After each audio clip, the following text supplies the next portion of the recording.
welcome to the Deep Dive. Today we're tackling a really critical issue in the world of artificial intelligence bias. Yeah, it's definitely a hot topic. We've got our hands on NIST Special Publication 1270, which is, well, it's essentially the starting point for figuring out how to spot and deal with bias in AI. Think of this as maybe your shortcut to understanding this complex stuff without getting too bogged down. Exactly. If you're curious about how bias, sneaks into AI and what's being done about it, but you don't want to wade through really dense technical documents, you're in the right place. Right. This NIST publication is, well, it's like a work-in-progress map. It pulls in ideas from all sorts of experts, and the public, too, Okay. to help us understand this from both a technical perspective and a social one as well. Our goal today is really to pull out the most important insights from this document.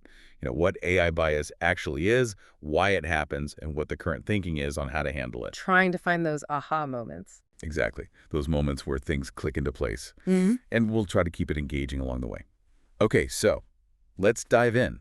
Why is everyone so, well, concerned about bias in AI right now? What are the stakes? Well, the potential impact of AI is just huge. I mean, it's being used to make decisions that affect us as individuals, businesses, society as a whole. Like what kind of decisions? Oh, everything. Deciding who gets a loan, shaping the news we see, maybe even job applications. The reach is vast. And the speed and scale at which problems caused by AI can spread, that's also a major concern. So it's more than just a sort of abstract fairness issue, isn't it? Oh, absolutely. The NIST document talks about how bias can really damage public trust in these technologies. Definitely. If people feel like an algorithm is unfairly judging them, maybe for that job, or like you said, applying to college that has real, tangible negative effects. Yeah, I could see that. And the document gives some pretty stark examples, like people being unfairly stigmatized online based on, certain characteristics, protected characteristics. Right. Or even seeing different prices for the same goods because a biased AI is pulling the strings somewhere. Different prices, wow. Yeah. And what's particularly interesting is how this links into transparency, or the lack of it. How so? Well, often we don't even realize we're interacting with an AI, right? True. And we certainly don't know the hidden assumptions, the underlying logic that's guiding its decisions. Okay, so when we talk about AI in this context, the context of bias, what exactly are we referring to? What kind of systems? The publication defines AI pretty broadly, basically software that takes in information from its surroundings, its environment, Okay. and then acts based on that information, producing outputs like predictions or decisions, things like that. And machine learning, ML, that fits in here. Yes, machine learning is a big part of AI right now. It's a subset. It's how computers learn from data without needing explicit programming for every single scenario.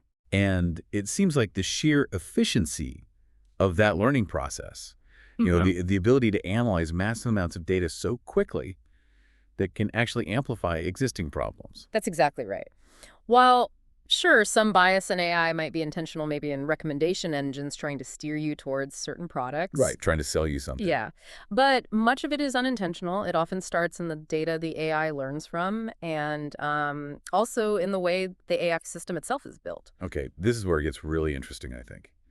The NIST document breaks down AI bias into three main types. Let's start with the first one, systemic bias. What's the core idea here? Systemic bias. Well, it comes from the established ways things are done, in institutions mainly. How institutions work. Yeah, their procedures, their practices. These can, often without anyone meaning for it to happen, give advantages to some groups and put others at a disadvantage. Think about, say, long-standing inequalities in education or hiring practices. It's not necessarily deliberate prejudice by individuals, but more the result of following existing norms, which are often unequal themselves. It's like a rut that society or an institution is stuck in. So it's not just about flawed code. It's about the whole societal context that shapes the data and how AI gets developed in the first place. Precisely. It's embedded. Okay. Yeah. What about the second type, statistical or computational bias? Right. So this kind of bias comes more from problems within the data itself or the algorithms processing it. Also. Well, if the data used to train the AI doesn't accurately represent the real world or the population it's meant to serve, it can lead to systematic errors, not just random mistakes, but consistent ones. Oh, okay. And this can happen even if everyone involved has the best intentions. Maybe the sample wasn't representative. Like the self-driving car example, trained mostly on sunny days. Exactly. Then it might struggle in the rain or snow. Or issues with heterogeneous data from very different sources or groups mashed together. Or simplifying complex information too much. Even how you handle outliers, those unusual data points, can bring in bias. That makes sense. If your starting ingredients, the data, are skewed, the final dish, the AI's understanding, will be skewed too. You got it? And the third category is human bias. Now, that sounds straightforward, but I imagine it's more complex than just, one person's prejudice. Oh, much more. Human bias includes those mental shortcuts, the ingrained assumptions, we call them cognitive biases and heuristics that all of us have. We can't help it. Right. The way our brains work. Yeah. And it also includes the broader societal and historical biases we've already sort of touched on with systemic bias. These biases can creep in at literally any stage of the AI life cycle. Any stage, like from the very beginning. Absolutely. From the initial ideas, the pre-design phase, right through to how people end up using the final system. Can you give us some examples of how human bias might show up at different points? Sure. So before any design even happens, existing systemic biases within an organization can influence what problems they even choose to tackle with AI and how they frame those problems. Okay, so the starting point itself can be biased. Yes. Then, during design and development, the people actually building the AI, the modelers, the engineers, might maybe unconsciously prioritize accuracy for one group over fairness for others. Or they might accidentally encode their own cognitive biases into the model's logic, into the algorithms, Without realizing it. often without realizing it. And then, once the AI is out there, deployed, the way users interpret its outputs, how they interact with it, that can also introduce or amplify bias. Wow. Okay, so it's a really interconnected web, systemic, statistical, human. They all feed into each other. They really do. Now, the NIST publication also highlights 3 major challenges in actually tackling AI bias. Let's dig into the first one, data sets. What are the big hurdles there? Well, a core issue is just getting the right kind of data in the first place. Availability and representativeness. Right. Machine learning models, they learn directly from the data they're fed. So if that data isn't representative or if it already contains existing biases. The AI will learn those biases. Yeah. Exactly. It'll likely reflect them and sometimes even amplify them. It's kind of like teaching a child using only biased textbooks. The foundation is flawed. And it's not just about having lots of data, is it? It's about the quality and the balance of that data. The document mentions how important it is to have a statistically representative data set. Absolutely crucial. And there are techniques, statistical methods to analyze how balanced the data is. Things like looking at class or label imbalance. Okay. And even complex things like Simpson's paradox, which shows how trends you see in different subgroups can actually disappear or even reverse when you combine all the data. It's tricky stuff. Yeah, sounds like it. But, and this is a key point the publication makes, statistical methods alone aren't enough. They don't solve the whole problem. Why not? Because you have to understand the socio-technical context behind the data. Where did it come from? How was it collected? What societal factors does it reflect? Ah, the story behind the numbers. Exactly. Once you strip away that context to make the data fit into a model, it's incredibly hard to put that nuance, that understanding, back in later. That's a really powerful point. The example they use about word embeddings is interesting, too. Yeah, the doctor minus father plus mother equals nurse thing. Right. It shows how historical stereotypes just get baked into the language data the AI learns from. It's not necessarily trying to be sexist, it's just reflecting patterns in the text it saw. It's reflecting the associations present in the data, which often mirror societal biases. And this loops right back to how systemic biases in society get captured, sort of flattened, and then potentially amplified by these data sets and the AI trained on them. Precisely. It's a cycle. Okay, so that's data sets. The second big challenge area is testing and evaluation, validation, and verification, TEVV. TEVV. Okay, what are the main limitations in how we currently test AI systems for bias? Well, the document points out that how we typically test AI, it isn't always as rigorous as, say, the scientific method you'd use in research. How so? It seems like testing would be key. It is key, but it's often more of an engineering process, like checking if things work as expected after they've been built, rather than setting up controlled experiments with clear hypotheses beforehand. More post hoc checking. Often, yeah. And something called construct validity is really important here. Are we actually measuring what we think we're measuring when we test for bias? Are our definitions of fairness actually capturing the real issue? That sounds complicated. It can be. Plus, the real-world situation, the operational context where the AI will actually be used, heavily influences what we even consider fair in the first place. And algorithms rely on data. Fairness is judged by certain metrics. They're all tangled together. And there's the issue of proxies, right? Yeah. Using stand-ins for complex concepts. Exactly. Because AI often deals with abstract ideas like risk or potential or hireability. We end up using measurable stand-ins, proxies. Like using arrest records as a proxy for criminality. That's a classic and problematic example. Arrests don't perfectly equate to criminality, but they're easier to count. Or using prior employment length as a proxy for hireability. These proxies can themselves be biased or incomplete. And then you have different kinds of uncertainty to deal with. There's epistemic uncertainty, basically, limitations or unknowns about the AI model itself. Okay. And aleatoric uncertainty, which is inherent randomness or noise in the data. Got it. Model uncertainty versus data uncertainty. Very much. And both of these depend heavily on the context, and both can introduce or mask bias. Interestingly, large language models, the really complex ones, Yeah. they can actually increase epistemic uncertainty because they have so many parameters and are trained on such vast, sometimes opaque data sets. It's harder to know exactly how they work. That seems counterintuitive. More powerful, but less certain in some ways. In some ways, yes. Yeah. And the publication also makes a great point about model selection. If you just pick the model that has the highest overall accuracy. Which seems like the logical thing to do.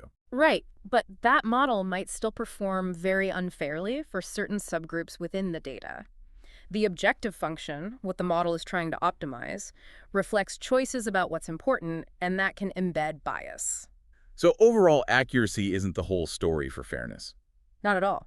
And there's this trap called the ecological fallacy. Ecological fallacy. Yeah, it's when you make assumptions about individuals based purely on data about the group they belong to.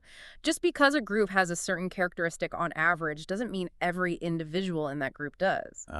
Making potentially unfair generalizations. Exactly. Machine learning can also pick up on what they call spurious correlations. Spurious core. Patterns in the data that look like a connection but don't actually mean anything significant in the real world. Or the scientific basis might be really questionable, like trying to infer personality from voice patterns or facial expressions. Yeah, I've heard about those. Then you also have deployment bias. That's when AI gets used in ways the developers never intended, maybe for a completely different purpose. Okay. And emergent bias, which is bias that shows up unexpectedly when the AI interacts with the real world or other systems in ways that weren't anticipated during development. The SOGAs can pop up even after it's built and tested. Absolutely. The examples in the document about AI systems being phased out, one for coordinating homeless housing, another for predicting gun violence because they were being misused, or having unintended negative consequences, really highlight these risks. It shows how complex the deployment phase is. It really does. There's a figure 5, in the NIST publication that does a pretty good job visually showing how all these different types of bias, systemic, statistical, human, interact and contribute to harms throughout the whole life cycle, including in the data, the processes, and the testing. Okay, worth looking up. So that brings us to the third major challenge. Yeah. Human factors. We touched on this earlier with human bias, but what are the specific difficulties in overcoming bias related to the people involved? Well, maybe the biggest hurdle is just that we all carry our own ingrained societal and historical biases, and so do the organizations we work in. It's pervasive. Right. So the idea that you can just put a human in the loop, have a person review the AI's decisions, and that will automatically fix bias, well, that's often a flawed assumption. Why flawed? Isn't human oversight good? It can be, but humans bring their own cognitive biases and heuristics to the table when they're reviewing the AI's output. They might trust the AI too much or too little, or interpret its suggestions through their own biased lens. Okay. The human isn't necessarily objective either. Exactly. Plus, there's often a communication gap. You have the technical people building the AI, and then you have the subject matter experts who understand the real-world problem. They don't always speak the same language or understand each other's perspectives fully. That sounds like a recipe for misunderstandings. It can be, and this can lead to things like automation complacency. Automation complacency. Yeah, where people just trust the AI's output too much, maybe get a bit lazy, and don't scrutinize it enough, even when it might be flawed. Just accepting the computer's answer. Kind of. And related to that is the McNamara fallacy, this tendency to focus only on what can be easily measured and quantified, and ignore other important, maybe harder to measure factors. Focusing only on the numbers. Right. And sometimes experts might even subconsciously use the AI's output to confirm or justify their own pre-existing biases or gut feelings. Using the AI to back up what they already thought. It can happen. So while making AI systems interpretable, making them understandable is important for public trust. Ultimately, the public also needs assurance from independent experts, auditors, who can check these systems properly. So audits are key. Very key. Things like algorithmic impact assessments can also help. They force teams to think through the potential risks and benefits upfront, specifically for how the AI will be used. Thinking about consequences beforehand. Yes, and another crucial thing is bringing together diverse teams to actually develop the AI. Diversity in the teams, how does that help? Well, people with different backgrounds, racial, gender, age, abilities, life experiences, bring different perspectives.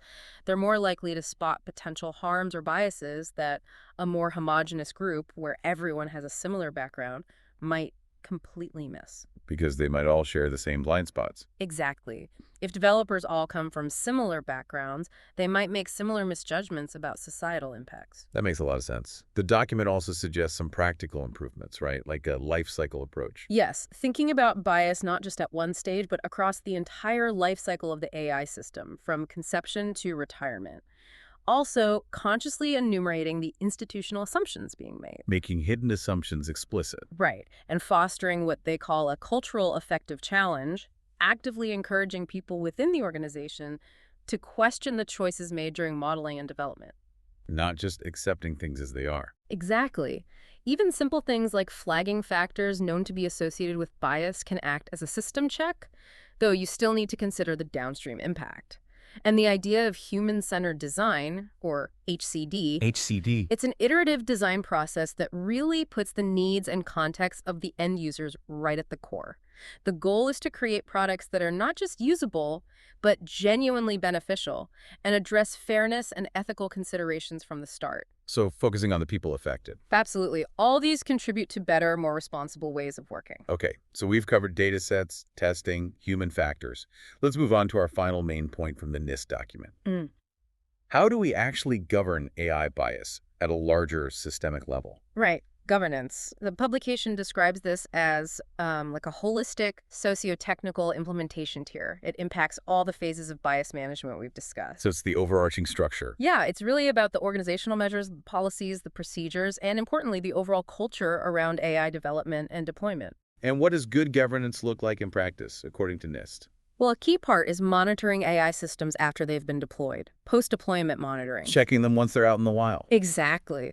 Just because an AI seemed fair in a controlled testing environment doesn't guarantee it will be fair in the real world.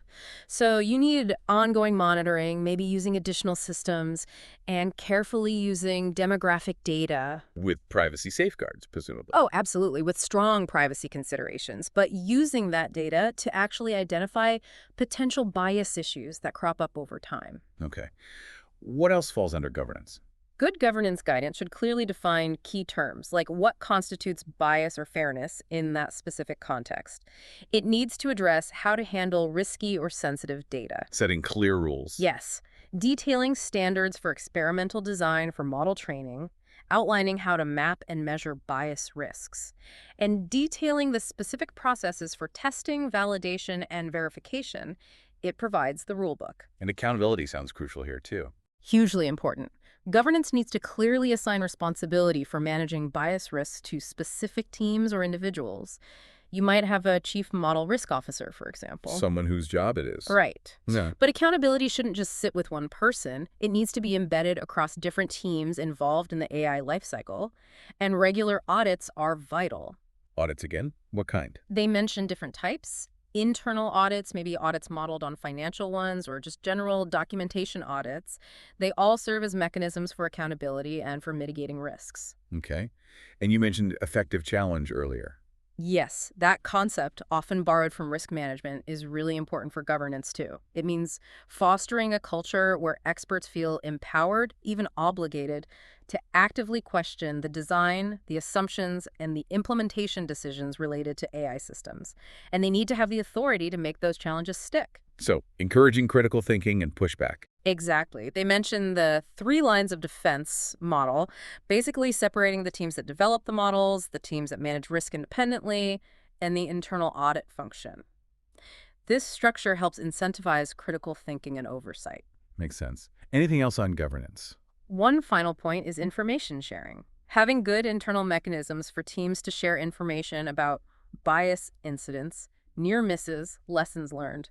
So people don't repeat the same mistakes. Precisely. It helps avoid past failures and, over time, can help transform the organizational culture towards being more proactive and responsible about bias. Okay, so to kind of wrap up our deep dive today, it's clear AI bias is a really complex issue, isn't it? So many layers. Definitely not simple. It's not just about technical glitches in the code. It really stems from the systems we've built in our society, the data we collect reflecting those systems, and, well, the inherent perspectives and biases we all carry as humans. Right. And tackling it requires a really comprehensive approach, it seems, what the document calls a socio-technical approach. Exactly. We need to focus on making our data as good and representative as possible.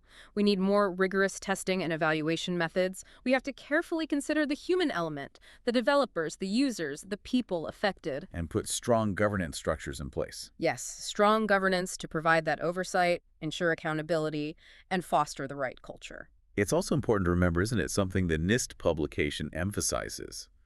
Achieving completely unbiased AI is likely, well, probably impossible. Yeah, zero bias isn't really a realistic goal. The focus should be more on continuous improvement, increasing assurance, strengthening governance, refining our practices over time, managing the risk rather than eliminating it entirely. Okay, so for everyone listening, you tuned into this deep dive hoping perhaps to get a clearer, more thorough understanding of AI bias. And we hope we've given you a solid foundation, pulling out those key insights from the NIST work without hopefully overwhelming you with too many technical details. Right. We hope it provides a good base for understanding this ongoing challenge.